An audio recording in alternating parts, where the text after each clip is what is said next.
Hello students, आज हम लोग कक्षा 12वीं में अध्याय 10 में देखेंगे हैलोजन व्युत्पन्नों का वर्गीकरण। इसके बारे में संक्षिप्त रूप में पिछली क्लास में देख चुके हैं कि हैलोजन जो व्युत्पन्न हैं वो किसको कहा जाता है और इनका वर्गीकरण दो भागों में किया गया है। पहला है एलिफैटिक हैलोजन व्युत्पन्न और दूसरा आता है एरोमेटिक हैलोजन व्युत्पन्न। तो इनका आज विस्तृत अध्ययन करेंगे। तो सबसे पहले देखना है एलिफैटिक हैलोजन व्युत्पन्न के रूप में। तो ये जो है एलिफैटिक हाइड्रोकार्बन से बने हुए हैलोजन व्युत्पन्न एलिफैटिक हैलोजन व्युत्पन्न कहलाते हैं। माने जो हैलोजन एलिफैटिक यौगिक रहेगा, माने कि जो हाइड्रोकार्बन रहेगा जैसे मेथेन, एथेन, प्रोपेन, ब्यूटेन, इन सब का एक हाइड्रोजन निकल जाएगा और वहाँ पे एक हैलोजन परमाणु जा करके जुड़ता है। तो जो हैलोजन व्युत्पन्न बनेगा वो कहलाता है एलिफैटिक हैलोजन व्युत्पन्न। उदाहरण के लिए जो एलिफैटिक हाइड्रोकार्बन है वो 3 प्रकार के होते हैं। पिछली क्लास में देखे थे हेलो एल्केन या फिर एल्केन से जब हैलोजन परमाणु जुड़ता है एक हाइड्रोजन के जगह पे तो जो बनेगा उसको क्या बोलेंगे, हेलो एल्केन, और उसको एल्काइल हैलाइड भी कहा जाता है। दूसरा है एल्किन जिसमें डबल बंध पाया जाएगा, 2 बंध रहता है 2 ठो कार्बन के बीच में, उसमें जब हैलोजन जुड़ेगा तो हेलो एल्किन बनेगा और इसको एल्किनाइड हैलाइड भी कहते हैं। तीसरा देखते हैं एल्काइन में क्या होगा, 2 ठो कार्बन के बीच में ट्रिपल बंध पाया जाएगा और उसमें जब हैलोजन जुड़ता है हाइड्रोजन के जगह में तो वो क्या कहलाएगा, हेलो एल्काइन, या फिर इसको एल्कानाइल हैलाइड भी कहा जाता है। अब इसको डिटेल से यहाँ पे दिया हुआ है। तो सबसे पहले देखते हैं हेलो एल्केन, इसी को यहाँ पे दिया है डिटेल से। यह है संतृप्त हाइड्रोकार्बन की, माने संतृप्त हाइड्रोकार्बन का मतलब क्या है, जिसमें केवल एकल बंध पाया जाता है, माने डबल बंध या ट्रिपल बंध जिसमें नहीं पाया जाएगा उसी को बोलते हैं संतृप्त हाइड्रोकार्बन। केवल एकल बंध, जितना भी परमाणु जुड़े रहेगा सबके बीच में केवल एकल बंध उसमें पाया जाता है।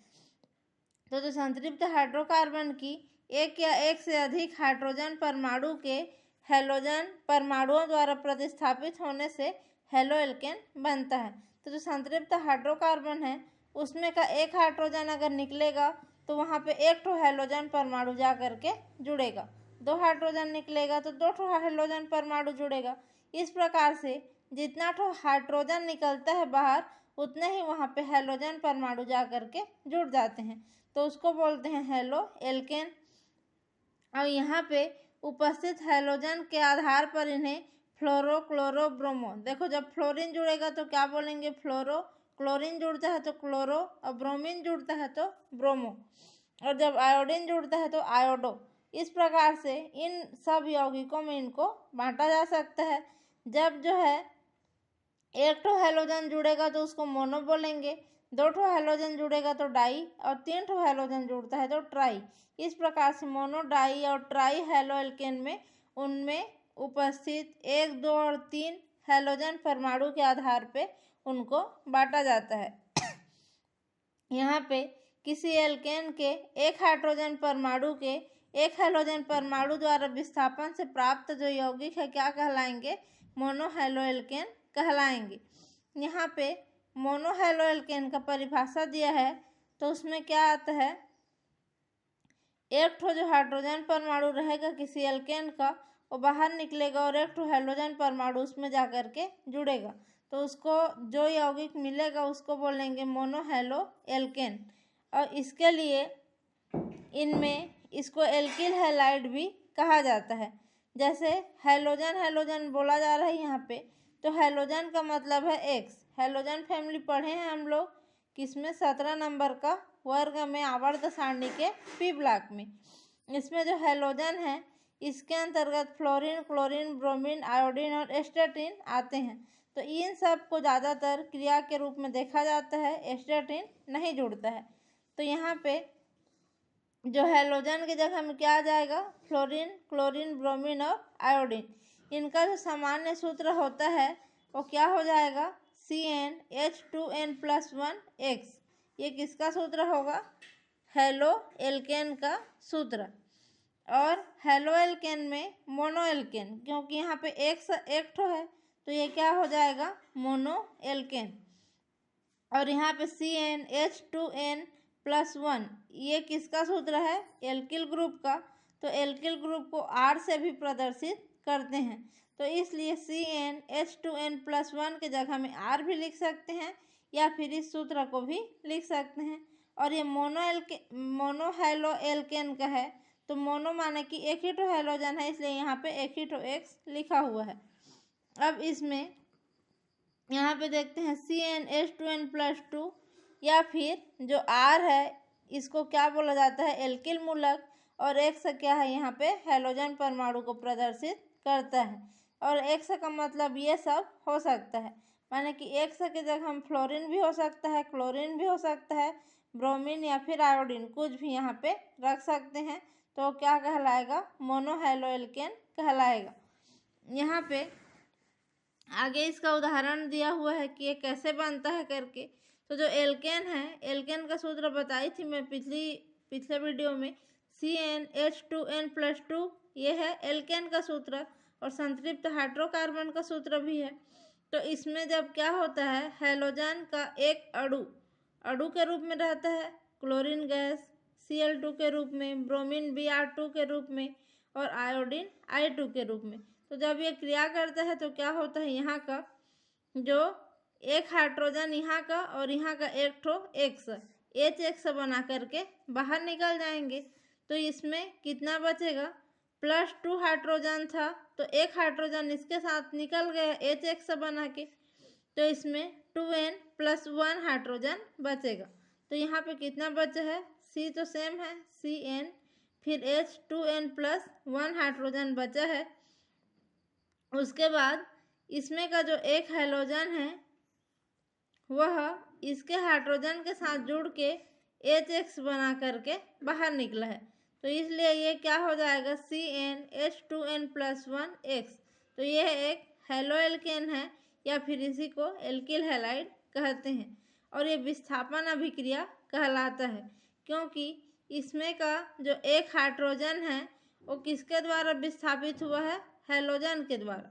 माने हाइड्रोजन को हटा दिया और खुद हेलोजन इसमें जा करके जुड़ गया, तो हाइड्रोजन का यहाँ पे विस्थापन हुआ है, इसलिए इस अभिक्रिया को विस्थापन अभिक्रिया कहते हैं। अब इसी प्रकार से जो है मोनोहेलो एल्केन में हेलोजन परमाणु प्राथमिक, द्वितीयक या फिर तृतीयक इस प्रकार से कार्बन परमाणु से जुड़ा रहता है। अभी जो देखें हम मोनोहेलो एल्केन, उसमें क्या है, कार्बन परमाणु जो रहता है ये वाला कार्बन, इसको 3 भागों में बांट सकते हैं। पहला रहता है प्राथमिक कार्बन, द्वितीयक कार्बन और तृतीयक कार्बन। तो यहाँ पे ये जो कार्बन है, ये कार्बन किसी और कार्बन से अगर डायरेक्ट जुड़ा रहता है, माना जो एक कार्बन है किसी अन्य कार्बन से सीधे सीधे जुड़ा रहेगा तो उसको बोलते हैं प्राथमिक कार्बन। और अगर कोई कार्बन डायरेक्ट रूप से 2 और कार्बन से जुड़ा रहता है तो उसको बोलेंगे द्वितीयक कार्बन। और कोई कार्बन यहाँ पे 3 ठो R माने कि CH3 CH3 CH3, तो R का मतलब, एक R का मतलब है एक CH3, 2 R का मतलब है 2 ठो CH3 और 3 R का मतलब है 3 ठो CH3। तो ये जो कार्बन है 3 अन्य कार्बन से डायरेक्ट रूप से जुड़ा हुआ है, इसलिए ये क्या कहलाएगा, तृतीयक कार्बन। तो इस प्रकार से जो कार्बन रहता है उसी के आधार पे एल्किल हैलाइड को 3 भागों में बांटा गया है। पहला आता है प्राथमिक एल्किल हैलाइड। प्राथमिक कार्बन वाले से जब हेलोजन ग्रुप जुड़ेगा तो प्राथमिक एल्किल हैलाइड बनेगा। यहाँ पे RCH2X के रूप में इसको लिख सकते हैं। R का मतलब है CH3 और CH2 सेम है, और यहाँ पे हेलोजन के जगह में लिया गया है क्लोरीन को। तो ये जो कार्बन है जिससे क्लोरीन परमाणु जुड़ा हुआ है, ये क्लोरीन से जुड़ा हुआ कार्बन जब किसी एक कार्बन से डायरेक्ट अटैच रहता है तो वो क्या कहलाता है, प्राथमिक हेलो एल्केन कहलाएगा। ये इसका नाम क्या है, एथिल क्लोराइड। देखो 2 ठो कार्बन वाले को एथिल बोलते हैं और ये क्लोरीन है तो एथिल क्लोराइड। इसी प्रकार से जब क्लोरीन के जगह में सेम रहेगा और आयोडीन भी जुड़ सकता है, ब्रोमीन भी जुड़ सकता है और फ्लोरीन भी जुड़ सकता है। इसमें क्या किया है, इस कार्बन से एथिल ग्रुप को डायरेक्ट जोड़ा हुआ है CH3CH2 को। तो यहाँ पे ये भी किसका उदाहरण हो जाएगा, प्राथमिक एल्किल हैलाइड का उदाहरण होगा। तो इसमें 2 ठो कार्बन दिख रहा है, लेकिन इसमें जैसे सीधा सीधा इसमें जो 2 ठो कार्बन है ये इससे सीधा नहीं जुड़ता है, इसलिए ये प्राथमिक में आएगा। क्योंकि जो CH2 है वहाँ से CH2 जुड़ेगा इसमें, फिर इस CH2 से ये जुड़ता है। तो ये दोनों डायरेक्ट इससे नहीं जुड़ेंगे, इसलिए ये प्राथमिक में है। क्योंकि इसके साथ ये जुड़ेगा फिर इसके साथ ये जुड़ता है, तो इसके साथ डायरेक्ट कौन सा जुड़ेगा, ये वाला बस एक ठो जुड़ता है, इसलिए ये प्राथमिक में आएगा। दूसरा देखते हैं तो CH माने कि जो कार्बन की संयोजकता होती है वह 4 रहती है। तो यहाँ पे जो कार्बन है उसके साथ 4 ठो परमाणु आकर के जुड़ना चाहिए, 4 ठो बंध बनना चाहिए जैसे भी हो। तो इसके साथ 2 ठो कार्बन तो पहले से जुड़ा रहेगा क्योंकि ये द्वितीयक है। तो द्वितीयक में इस कार्बन से 2 ठो CH3 ग्रुप जुड़ा, यहाँ से देखो CH3 ग्रुप 2 ठो जुड़ा और 1 ठो हैलोजन जुड़ेगा क्योंकि हैलाइड पढ़ रहे हैं। तो 1 हैलोजन जुड़ा। अब 3 ठो संयोजकता पूरा हो गया कार्बन का। अब चौथा संयोजकता इसको संतृप्त करना है, तो उसके साथ 1 ठो हाइड्रोजन लेकर के 4 ठो संयोजकता को पूरा करेगा। यहाँ पे RR CHX के रूप में इसको दर्शा सकते हैं और R का मतलब होता है CH3 एक R माने कि 1 CH3, तो 2 R माने कि 2 CH3। अब ये CH3 भी इससे सीधा जुड़ा हुआ है और ये CH3 भी इससे सीधा जुड़ा हुआ है, तो ये क्या हो जाएगा, द्वितीयक कार्बन हो जाएगा और इसका नाम होता है आइसोप्रोपिल आयोडाइड। इस आयोडीन के जगह में कुछ भी यहाँ पे फ्लोरीन, क्लोरीन, ब्रोमीन आकर के जुड़ सकता है, तो इसका नाम हो जाएगा आइसोप्रोपिल आयोडाइड। इसी प्रकार से जो तृतीयक एल्किल हैलाइड है उसमें कार्बन के साथ 3 ठो R ग्रुप डायरेक्ट अटैच रहेगा जैसे कि C। अब 3 ठो CH3 जुड़ा हुआ है तो 3 ठो बंद इसके साथ बन गया और एक बंद किसके साथ बनाएगा, हैलोजन के साथ। तो 4 बंद इसका पूरा पूरा बन गया, इसलिए इसमें एक भी हाइड्रोजन उपस्थित नहीं रहता है। अभी इसका नाम क्या हो जाएगा, तृतीयक ब्यूटिल ब्रोमाइड। देखो ब्यूटिल क्यों आया है, क्योंकि ब्यूटेन में 4 ठो कार्बन रहता है और इसमें भी कितना ठो कार्बन है, 1 2 3 4 कार्बन है, इसलिए तृतीयक है। टर्सरी है तो तृतीयक आएगा और 4 कार्बन है तो ब्यूटिल और ब्रोमीन है तो ब्रोमाइड। यहाँ पे प्रोपिल क्यों आया है, क्योंकि प्रोपेन से बना हुआ है प्रोपिल। तो प्रोपेन में 3 ठो कार्बन रहता है, 1 2 3 कार्बन है, इसलिए ये प्रोपिल आयोडाइड। अब यहाँ पे एथिल क्यों आया है, क्योंकि इसमें 2 ठो कार्बन है तो 2 ठो कार्बन वाले को एथेन बोलते हैं, इसलिए ये आएगा एथिल क्लोराइड। और ये इसमें भी 3 कार्बन है इसलिए इसमें भी प्रोपिल आया है। तो ये हो गया हेलो एल्केन। अब दूसरा देखेंगे हेलो एल्किन। हेलो एल्किन में 2 ठो कार्बन के बीच में डबल बंध पाया जाता है और उसके साथ 1 ठो हैलोजन जुड़ा रहेगा। तो इसको परिभाषा देख लेते हैं। हेलो एल्किन जो है एल्किन का व्युत्पन्न है, माने एल्किन से क्या बनेगा, हेलो एल्किन। और एल्किन का एक हाइड्रोजन जब एक हैलोजन के द्वारा प्रतिस्थापित होता है तो ये हेलो एल्किन बनता है और ये एल्कीनाइल हैलाइड भी कहलाते हैं। इनका जो सामान्य सूत्र होता है क्या होगा, CnH2n-1x रहता है। तो इसमें 2n-1 रहेगा। हाइड्रोजन की संख्या देखो, कार्बन की संख्या n है तो हाइड्रोजन की संख्या क्या होगा, इसके दुगुने से 1 हाइड्रोजन कम रहेगा और उसके साथ 1 ठो x जुड़ा रहेगा। तो इसका उदाहरण है क्लोरोएथेन। तो इसमें कार्बन की संख्या कितना है, 2 ठो है और हाइड्रोजन की संख्या कितना है, 3 है। तो 2 दूनी 4 होता अगर डबल हाइड्रोजन रहता तो यहाँ पे 2 दूनी 4 हो जाएगा, -1 कर दिया है तो 4 में से 1 गया तो 3 हाइड्रोजन इसमें है और 2 ठो कार्बन है और दोनों के बीच में डबल बंध है क्योंकि ये एल्किन है और उसमें क्लोरीन जुड़ा हुआ है। तो इसमें 2 ठो कार्बन है तो इसका नाम हो जाएगा एथीन, और क्लोरीन है तो क्लोरो एथीन। इसका नाम जो है विनाइल क्लोराइड भी रहता है। अब इसमें देखेंगे तो इसमें 2 कार्बन के बीच फिर से डबल बंध है और CH2 और Cl, तो इसका नाम क्या हो जाएगा 3-chloroprop-1-इन। ये जो नामकरण है IUPAC नामकरण के अकॉर्डिंग किया हुआ है। तो यहाँ पे जब नामकरण करते हैं तो जहाँ से डबल बंध पाया जाता है वहाँ उस वाले कार्बन को 1 नंबर देंगे। तो ये पहला कार्बन हुआ, ये दूसरा, ये तीसरा। तो अब इसका नामकरण करेंगे तो देखते हैं कि क्लोरीन कहाँ से जुड़ा है, तीसरे कार्बन से। तो 3 इस कार्बन पर जुड़ा है, इसको दर्शाने के लिए 3 लिखेंगे। फिर क्लोरीन है तो क्लोरो, फिर 3 ठो कार्बन है तो प्रोप, और पहले कार्बन से डबल बंध है तो पहला में 1 डालेंगे, फिर डबल बंध के लिए इन, तो 3-chloroprop-1-इन इसका नामकरण होगा। क्योंकि तीसरे कार्बन पर जुड़ा हुआ है तो तीसरे कार्बन से क्लोरो है और पहले कार्बन पर डबल बंध है तो इन डबल बंध के लिए उपयोग होता है। तो इसके लिए यहाँ पे इसका नाम इस प्रकार से हो जाएगा। इसमें भी देखते हैं तो डबल बंध है और एक क्लोरीन परमाणु जुड़ा हुआ है, तो इसका नामकरण भी 11वीं में पढ़े होंगे IUPAC नामकरण के नियम, उसमें इस सब नामकरण को अच्छे से बताया गया था, वहाँ से एक बार देख लेना अगर नामकरण समझ में ना आए तो। यहाँ पे जो है इसका नामकरण 4 कार्बन है इसलिए ब्यूट आया है, और दूसरे कार्बन पर डबल बंध है इसलिए 2 आया है, और इन जो है डबल बंध को प्रदर्शित करेगा। और यहाँ से पहला नंबर इसको दिए हैं तो ये क्या हो जाएगा, 1 नंबर पे क्लोरो जुड़ा है इसलिए 1-chloro-bute-2-इन इसका नाम होगा। अब तीसरा देखते हैं हेलो एल्काइन। तो एल्काइन का मतलब है जिसमें ट्रिपल बंध पाया जाएगा। तो जो एल्काइन के भी उत्पन्न जो एल्काइन की 1 हाइड्रोजन परमाणु का हैलोजन परमाणु द्वारा विस्थापन से बनते हैं, ये क्या कहलाएंगे, हेलो एल्काइन कहलाएंगे। इन्हें एल्कानाइन हैलाइड भी कहते हैं, और इनका जो सामान्य सूत्र होता है CnH2n-3x रहता है।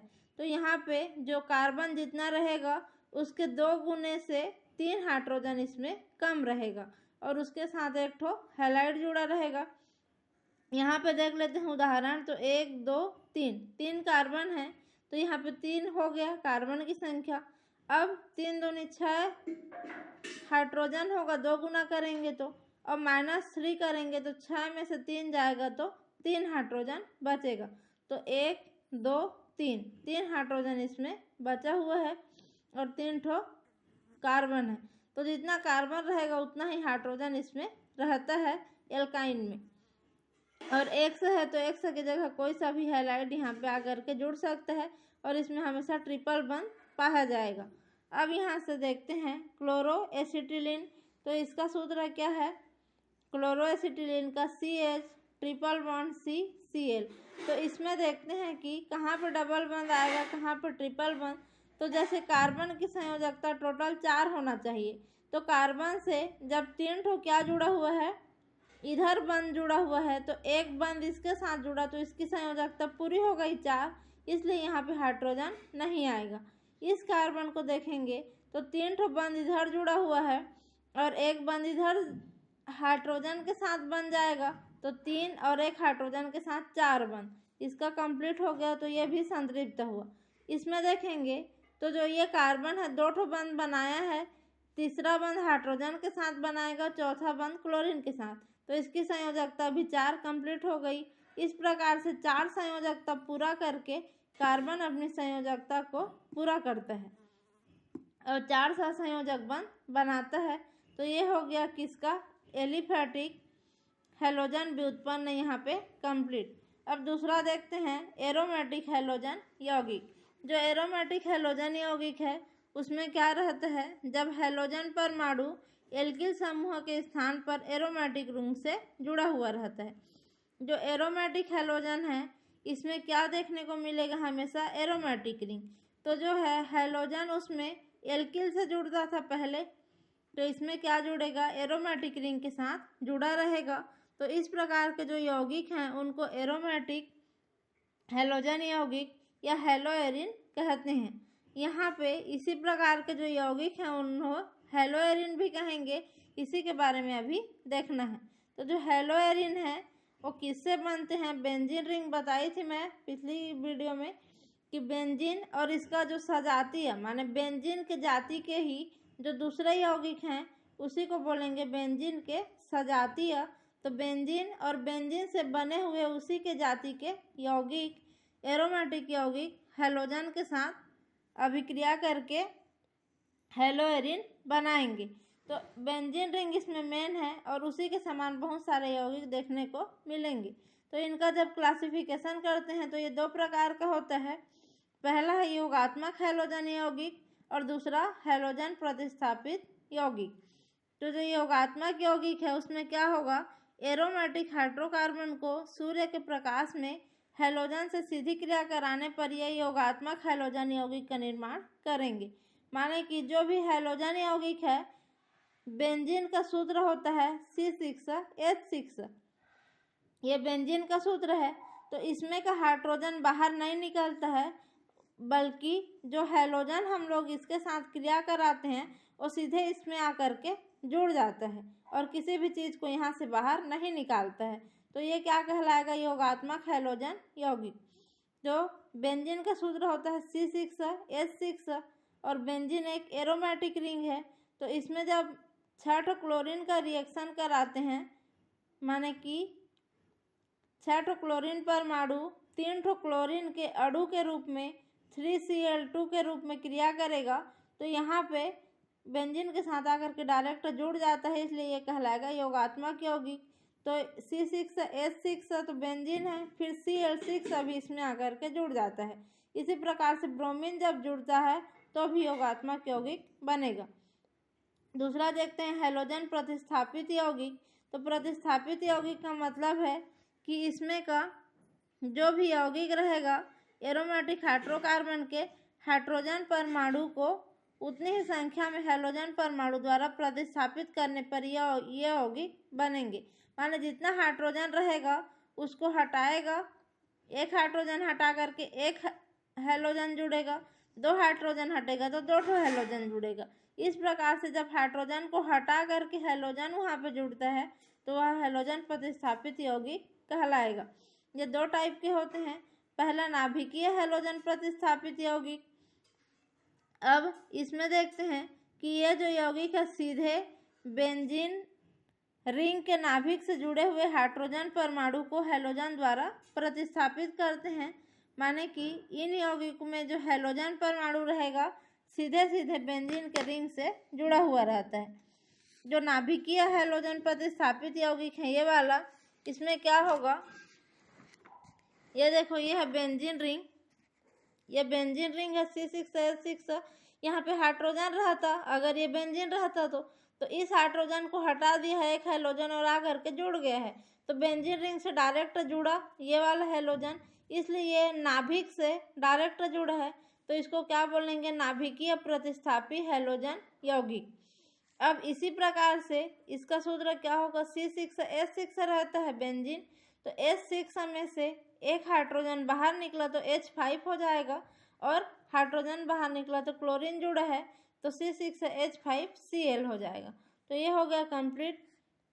इसमें अगर 2 क्लोरीन जुड़ेगा तो हाइड्रोजन की संख्या 4 हो जाएगी। माने कि इसमें 6 कार्बन है तो कुछ भी यहाँ पे जुड़े दोनों सबको मिला करके 6 इसमें जुड़ना चाहिए तभी ये कंप्लीट होगा। इसमें देखते हैं तो 2 ब्रोमीन जुड़ा हुआ है तो C6H4 और Br2 तो 4 हाइड्रोजन और 2 ब्रोमीन, 4 और 2 6 हुआ और 6 कार्बन है तो 6 इधर कुछ भी जुड़ेगा तो उसको मिला करके 6 इधर जुड़ना चाहिए। अब यहाँ पे देखते हैं कि एक दूसरे से 180 अंश के कोण पे ऐसे जब जुड़े रहते हैं तो उसको क्या बोलते हैं? Para position. तो पैरा पोजीशन को देखेंगे यहाँ पे तो सबसे पहले एक यौगिक को लेते हैं, जैसे कि इसको लेंगे ब्रोमीन को, इसको देखते हैं तो इस ब्रोमीन की तुलना में इस पोजीशन को क्या बोलेंगे? Ortho position. इस पोजीशन को बोलेंगे मेटा पोजीशन और इस पोजीशन को बोलेंगे पैरा पोजीशन। तो ये इसकी तुलना में ये क्या कहलाएगा? देखो इसको 1 नंबर देंगे, इसको 1 नंबर मान लो देते हैं इस वाले को, तो इसको 2 नंबर देंगे, इसको 3 और इसको 4। तो 1 और 2, 1 2 को क्या बोलते हैं? Ortho position. 1 3 को बोलेंगे मेटा पोजीशन, और 1 और इस 4 को बोलेंगे पैरा पोजीशन। तो ये पैरा पोजीशन पे जुड़ा हुआ है, इसलिए इसका नाम हो जाएगा पैरा। पी है पैरा के लिए, और 2 ठो ब्रोमीन है तो डाई, और ब्रोमीन है तो ब्रोमो, और ये बेंजीन है तो बेंजीन। तो इसका नाम क्या होगा? Para die bromo benzene. इसमें देखते हैं तो पहला CH3 ग्रुप जुड़ा हुआ है किस, और इसके आर्थो पोजीशन पे ब्रोमीन जुड़ा हुआ है, इसलिए यहाँ पे इसके नाम में क्या आ जाएगा? Ortho bromo. और जब बेंजीन रिंग से CH3 जुड़ा रहता है तो उसका नाम आता है टालविन। तो टालविन बोलते हैं कि अगर ब्रोमीन को नहीं देखेंगे तो जो ये CH3 और बेंजीन रिंग है इतने को टालविन बोलेंगे, लेकिन यहाँ पे जो ब्रोमीन जुड़ा है तो इसका आर्थो पोजीशन पे जुड़ा है, तो आर्थो ब्रोमो टालविन इसका नाम होगा। इसी प्रकार से यहाँ पे मेटा पोजीशन पे जुड़ा है तो ये मेटा क्लोरो टालविन कहलाएगा। ये हो गया। ये तो हो गया नाभिक से सीधे यहाँ पे जुड़े हुए थे, डायरेक्ट जुड़ा हुआ था। अब दूसरा इसी में आता है पार्श्व श्रृंखला हैलोजन प्रतिस्थापित यौगिक। तो जो पार्श्व श्रृंखला वाला है उसमें क्या होगा? बेंजीन रिंग है, ये बेंजीन रिंग है, और इस बेंजीन रिंग से कोई CH3 ग्रुप जुड़ा रहेगा, और CH3 जुड़ा है या फिर कोई और जुड़ा हुआ है, तो जो जुड़ा रहेगा उसमें का हाइड्रोजन हटेगा और उसमें आकर के क्लोरीन जुड़ेगा। माने कि इस नाभिक से पहले एक ठो कार्बन जुड़ेगा और उस कार्बन से हैलोजन आकर के जुड़ेगा, तो उसको क्या बोलेंगे? पार्श्व श्रृंखला हैलोजन प्रतिस्थापित यौगिक बोलेंगे। नाभिक से यहाँ पे सीधा क्लोरीन नहीं जुड़ता है, किसी कार्बन के साथ आकर के बाहर में जुड़ेगा, तो इसका जो नाम है C6H5CH2, इतने को क्या बोलते हैं? बेंजील बोलते हैं। CH2 तक और क्लोरीन जुड़ा है तो ये सब हो गया बेंजील, और क्लोरीन के लिए क्लोराइड। इसका सूत्र क्या होगा? देखो इतने का सूत्र क्या होता है? C6H5 और CH2 जुड़ा हुआ है तो C6H5 फिर CH2 फिर ये है Cl, इसका नाम हो जाएगा बेंजील क्लोराइड। इसमें देखते हैं तो देखो इसमें का एक CH3 यहाँ पे होना चाहिए, तो CH3 का एक हाइड्रोजन हटा तो एक क्लोरीन जुड़ा था। अब यहाँ पे CH3 का 2 हाइड्रोजन हटा तो कितना बचा? CH बचा, और 2 हाइड्रोजन हटा है तो 2 ठो क्लोरीन जुड़ा है, तो C6H5 और CH इतने का नाम होता है बेंजल, और Cl2 है तो क्लोराइड। तो यहाँ पे C6H5 ये रिंग के लिए हो जाएगा, CH यहाँ के लिए होगा, और Cl2 क्लोराइड के लिए। इसी प्रकार से यहाँ पे CH3 से 3 हाइड्रोजन को हटा दिया है और 3 ठो क्लोरीन आकर के जुड़ गए हैं, तो यहाँ पे C6H5 और C इतने का नाम है बेंजो, और 3 ठो क्लोरीन है तो ये हो जाएगा ट्राई और क्लोराइड, और सूत्र भी यहाँ से बना। यहाँ पे डाई क्लोराइड होगा, बेंजल डाई क्लोराइड, यहाँ पे सुधार लेना, डाई जोड़ लेना, यहाँ पे बीच में डाई क्लोराइड होगा। तो ये हो गया एरोमेटिक हाइड्रोकार्बन का दो ठो प्रकार, जिसमें नाभिकीय हैलोजन प्रतिस्थापी और दूसरा देखे हैं पार्श्व श्रृंखला हैलोजन प्रतिस्थापी। पार्श्व श्रृंखला का मतलब है बगल में, पार्श्व माने कि बगल में। तो जो बेंजीन है इसके बगल में एक ठो कार्बन वाला CH3 रहेगा या C2H5 रहेगा, इस बगल वाले से जब हैलोजन आकर के जुड़ेगा तो क्या बोलाएंगे? उसको पार्श्व श्रृंखला हैलोजन बोलेंगे। अब यहाँ पे जो हैलोजन परमाणु से संबंधित कार्बन के संकरण के आधार पे वर्गीकरण, तो कार्बन के जो संकरण के आधार पे वर्गीकरण दिया हुआ है, तो इसमें सबसे पहले आता है हेलो एल्केन। देखो sp3 संकरण से जुड़े रहते हैं हैलोजन यौगिक, जिनमें sp3 संकरण से कार्बन जुड़े रहते हैं, उनको इस वर्ग में सम्मिलित किया गया है। तो पहला इसमें आता है हेलो एल्केन या फिर एल्काइल हैलाइड। तो इसमें कार्बन के साथ हमेशा एकल बंध जिसमें पाया जाएगा उसमें क्या संकरण रहता है, sp3 संकरण रहता है। तो जिसमें भी sp3 संकरण रहेगा वहाँ पे हमेशा सिंगल बंध या एकल बंध पाया जाएगा। अब इसमें उसी को बताया है, कार्बन से जब 3 ठो कार्बन डायरेक्ट अटैच है तो 3 डिग्री, देखो तृतीयक के लिए 3 डिग्री भी उपयोग करते हैं, तो ये क्या कहलाएगा, 3 डिग्री हेलो एल्केन, क्योंकि 3 कार्बन वाले से हेलोजन जुड़ा है। अब 2 ठो कार्बन इसमें डायरेक्ट अटैच है तो ये द्वितीयक, या फिर द्वितीयक को ही क्या बोलेंगे, 2 डिग्री। यहाँ पे इस कार्बन से 1 ठो R जुड़ा हुआ है तो इसको क्या बोलते हैं, प्राथमिक। जो पहले देख चुके हैं ना, प्राथमिक, द्वितीयक, तृतीयक, उसी को यहाँ पे डिग्री के रूप में बताया है। तो प्राथमिक को बोलते हैं 1 डिग्री, 2 ठो वाले को द्वितीयक बोलते हैं या फिर 2 डिग्री, और 3 ठो R वाले को तृतीयक या फिर 3 डिग्री बोला जाता है। यहाँ पे जो हेलो साइक्लोप्रोपेन, अब जो साइक्लो का मतलब क्या है, साइक्लो का मतलब होता है माने कि साइकिल, साइकिल माने कि रिंग। तो कोई भी एक चक्र के रूप में अगर कार्बनिक यौगिक है और उसके साथ हेलोजन ग्रुप जुड़ा हुआ है तो उसको हेलो साइक्लो बोला जाता है।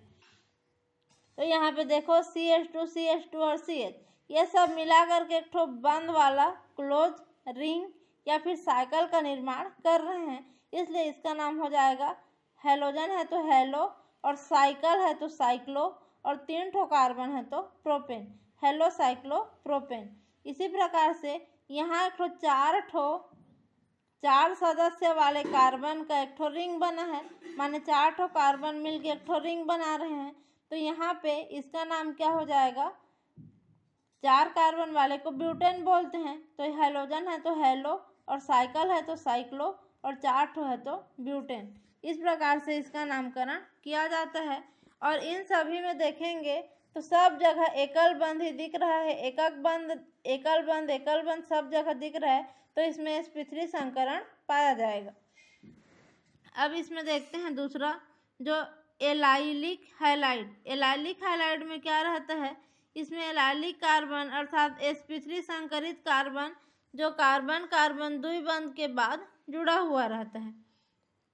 तो इसमें जो है एलाइलिक वाले में एक ठो डबल बंध पाया जाएगा, और संकरित कार्बन जो कार्बन डबल बंध के बाद जुड़ा रहता है, इसमें एक ठो डबल बंध पाया जाएगा, और डबल बंध के बाद जो कार्बन जुड़ा रहेगा उसमें क्या होगा, sp3 संकरण पाया जाएगा।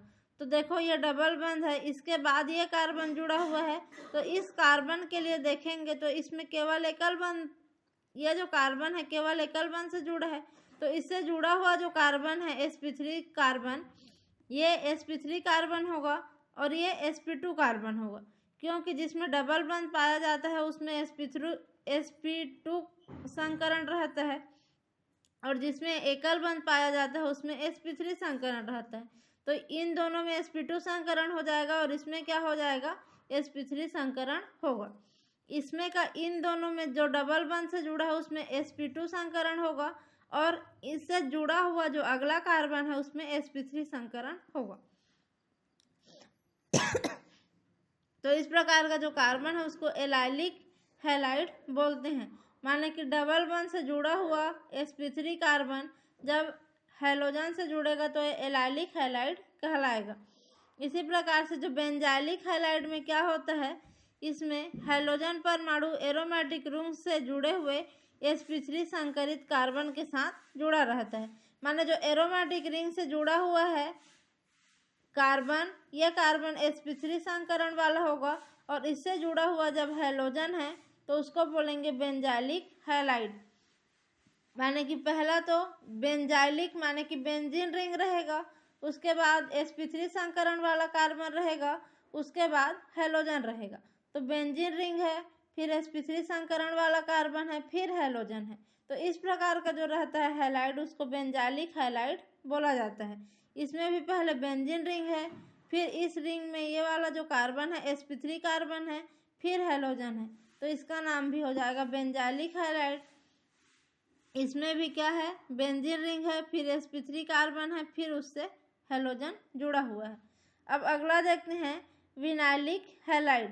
विनाइलिक हैलाइड में इन सब का नाम, अगर ये लंबा वाला जो लंबा चौड़ा नाम है इसको नहीं याद कर पाओगे तो मत करना, इसको कर लेना। छोटा वाले है, इसका तो नाम ही नहीं दिए है, तो जो ज़्यादा लंबा वाला नाम रहता है उसको नहीं करोगे, केवल बेंजाइलिक हैलाइड है करके भी याद रखोगे तो बनेगा।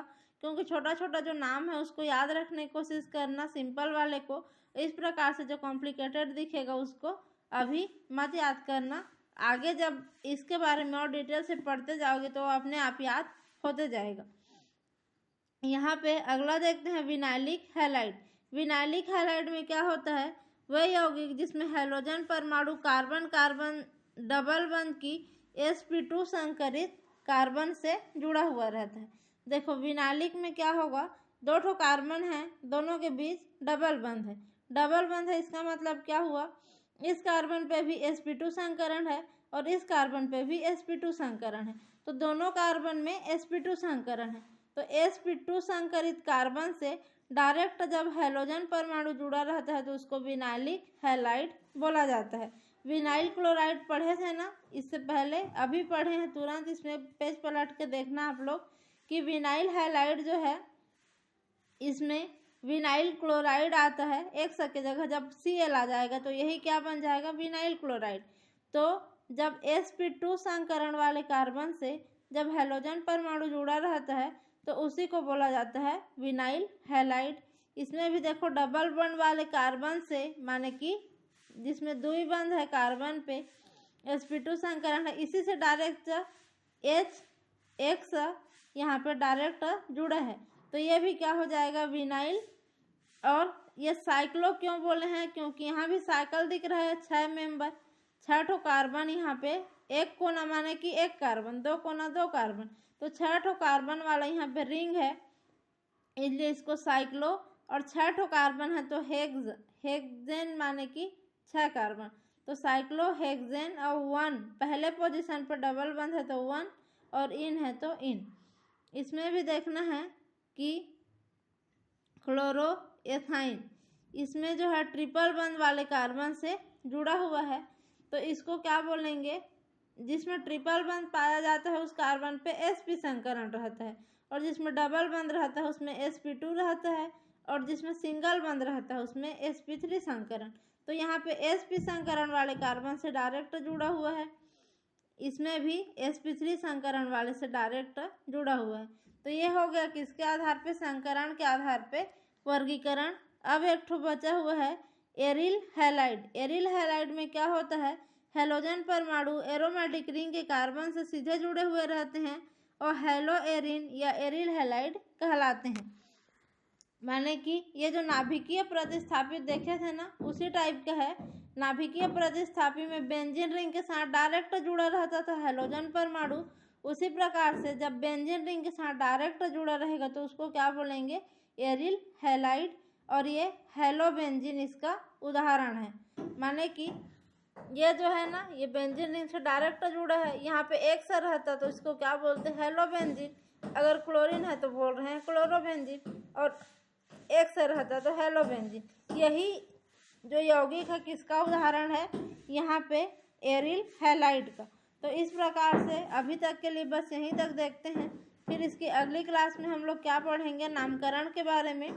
यहाँ तक आप लोग अच्छे से पढ़ करके लिख करके प्रैक्टिस करना और नाम को याद रखने की कोशिश करना। इससे आगे का अगली क्लास में देखेंगे।